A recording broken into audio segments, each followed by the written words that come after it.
Authorities in Mexico were in for the shock of a lifetime when they raided what appeared to be a simple home on the country's border.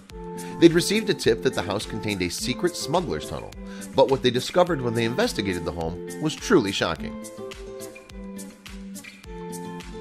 The house in question was located in Tijuana, Mexico, and the tunnel's entrance was located behind a wardrobe door of all things. The tunnel ran over a mile from the Mexican city into San Diego, California, and it provided a direct way for smugglers to transport illegal drugs.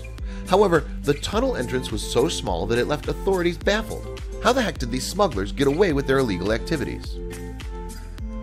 Despite the tiny entrance, the tunnel itself was actually a manageable size. It was 3 feet wide by 5 feet tall and allowed for plenty of room for a person to move through. And even though the entrance was smaller and involved a perilous climb, this didn't seem to stop the smugglers from plying their wares. The exit of the tunnel in San Diego was a hole small enough that it could be concealed by a simple garbage can. The tunnel led to the back of a pallet warehouse, which was not unusual. Smugglers often buy legitimate businesses to disguise their real money-making ventures. Now that the tunnel had been found, the authorities needed to catch the men behind the operation. So the authorities waited. At one point they spotted a truck leaving the pallet factory. It was headed toward a location in central San Diego. They watched as the truck was loaded with boxes, and when the moment was right, they took action. They were right to do it. The boxes in the truck were full of drugs. Inside of the truck, the authorities found an impressive market of illegal narcotics. In total, it contained 1 ton of cocaine and more than 7 tons of marijuana. This was not the largest tally of illegal drugs ever confiscated by authorities, but it was still a substantial amount. Now it was time to question the suspected smugglers and other potential guilty parties. Authorities arrested 6 people in relation to the bust. They arrested 1 American, 2 Cubans, and 3 Mexicans. In major busts like that, it was common to find people on either side of the border who were involved in the crime. The Border Patrol eventually released photographs of the smuggler's tunnel along with details of its construction.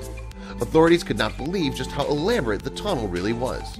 It had electricity, ventilation, and even water pumps in case of flooding. What made all of this even more remarkable was that it was all done without the aid of machinery. It was dug out by hand. For months, this tunnel served as an effective way to transport tens of millions of dollars worth of illegal drugs without any authorities being any wiser. The busy location of the San Diego warehouse and the hidden entrance in the wardrobe in Tijuana made locating them almost impossible. Believe it or not, tunnels like this one are more common on the border than you might think. Since 2006, authorities have found 13 similar tunnels. While police were monitoring the pallet warehouse in San Diego for a full year before they made their bust, there's no telling just how long this tunnel had been in use for. For all authorities know, it could have been one of the tunnels used by the infamous escape artist and drug dealer El Chapo. For Joaquin Guzman Loera, the Mexican drug lord, also known as El Chapo, well-constructed tunnels were the key to his operation.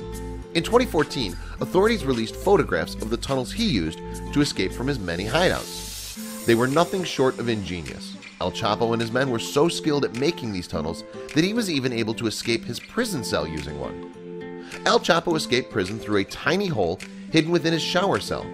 The tunnel led to a motorcycle that was modified to run on a track. Traveling it brought El Chapo to the outside of a warehouse about a mile away. El Chapo was eventually captured again, but not before he did a little more business on the outside. Sophisticated tunnels like the one El Chapo used to escape are becoming more common among drug smugglers too. In 2013, authorities located what they called a super tunnel. It ran the length of 6 football fields and had reinforced walls, lighting, ventilation, and another automated track system for easy transport. Tunnels like these are not cheap to construct. They can cost hundreds of thousands, even millions of dollars. However, the cost is usually more than worth it. All it takes is one successful shipment of drugs, and the tunnel pays for itself. The tunnels have other uses too. They can be used to help provide passage for illegal immigrants. In 2016, authorities found a 380-mile-long tunnel that ran from Mexico to a restaurant in California.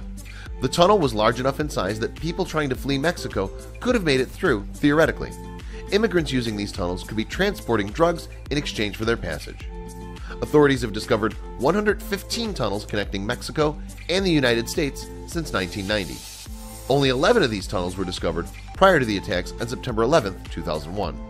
The upgraded security measures after those attacks left drug traffickers with no other alternatives besides digging tunnels or giving up their trade. New U.S. sanctions have made the use of these tunnels to transport drugs and goods even more difficult than before. For every completed tunnel that's discovered, authorities are able to find and shut down the construction of 2 more unfinished ones. Tunnels are not the only way that people have tried to transport drugs and people from Mexico into the United States illegally. Border Patrol officials have found people hidden inside of cars, the backs of trucks, and even among livestock. In an effort to stop immigrants and drugs from entering the country illegally, U.S. President Donald Trump proposed the building of a wall on the border of Mexico and the United States. His wall would cost more than $20 billion to build and seems unlikely to deter people from digging tunnels or employing ladders. So, how do we effectively prevent the illegal drug trade and cut back on unauthorized immigration? The best option seems to involve putting a stop to the Americans involved in both practices. Without help from within the country, neither practice would be possible. Isn't it crazy the lengths people will go in order to make a buck? Hopefully authorities will continue to deter and catch criminals on either side of the border.